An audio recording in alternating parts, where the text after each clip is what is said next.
kanca, minangka payomaning para kawula tasih ingkang tuhu pantes dasar. Para bapak ibu dwija, sumawana samyaning para rawuh kakung saha putri ingkang tansah sinugata ing kaurmat. Saha para kadang merda muda, para kanca ingkang kula tresnani. Mugia katentreman, karahayon tuwin kasarasan tansah kajiwa kasarira dumateng kula lan panjenengan sedaya. Amin.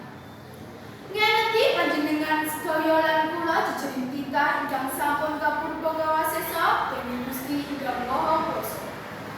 Pramila sumangga langkung rumiyin kula dherekaken tansah munjukaken puji syukur konjuk wonten ngarsanipun Allah Subhanahu wa taala. Inggih Gusti ingkang Maha Agung.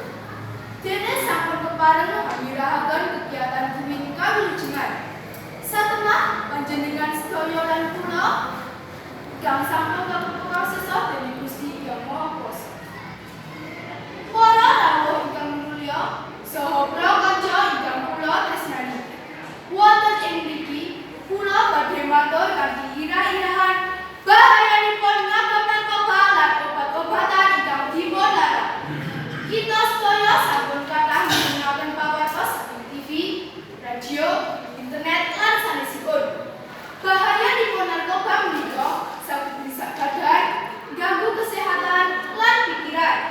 Antawisipun gagal ginjal, jantung, paru-paru lan sanesipun.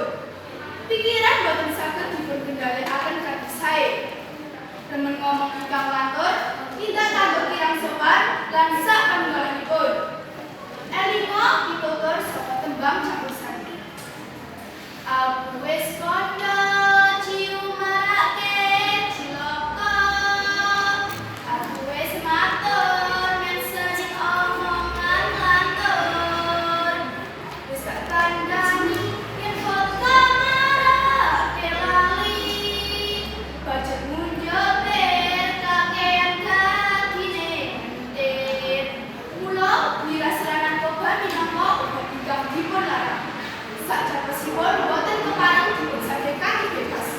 Awit tumrap sasintena ingkang ngagem lan ginakaken ateges piyambakipun sampun nglanggar paugeran lan saged dipun paring pitutur.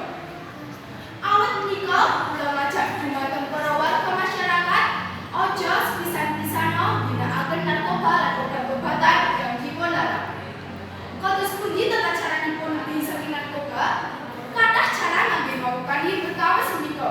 Kadosta setunggal selektif wonten pergaulan utawi kekancan kayata yen ana kanca bagus lakune cedak ana yen ana kanca ala lakune dadohono.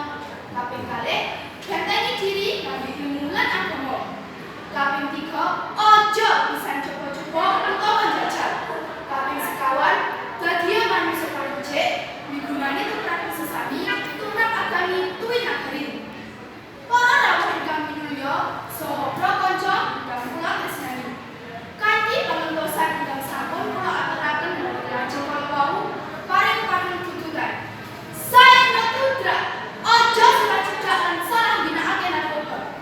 Pramila kula ngajak monggo kita tansah jagi badan kita ampun ngantos kita cedak-cedak dan salah ginakake narkoba. Amargi piantun kami dherake lan ginakake narkoba bakal kena paukuman pakunjara. Jer wonten ugi ingkang dipun hukum pati lan ugi haram ngguhi agama. Mugi-mugi sesorah wonten ing dinten punika migunani dhumateng kita sedaya lan andadosa kita yang becik saha wicaksana. Pasana cekap semanten pamatur kula minawi wonten atur ingkang boten rananipun kalih lan kirang tata krama saha sukacita dalam kangsulin ukara. Awit kirang seserepan mawan tuanku tansah nyuwun si kuning samudra pangaksara. Bila rita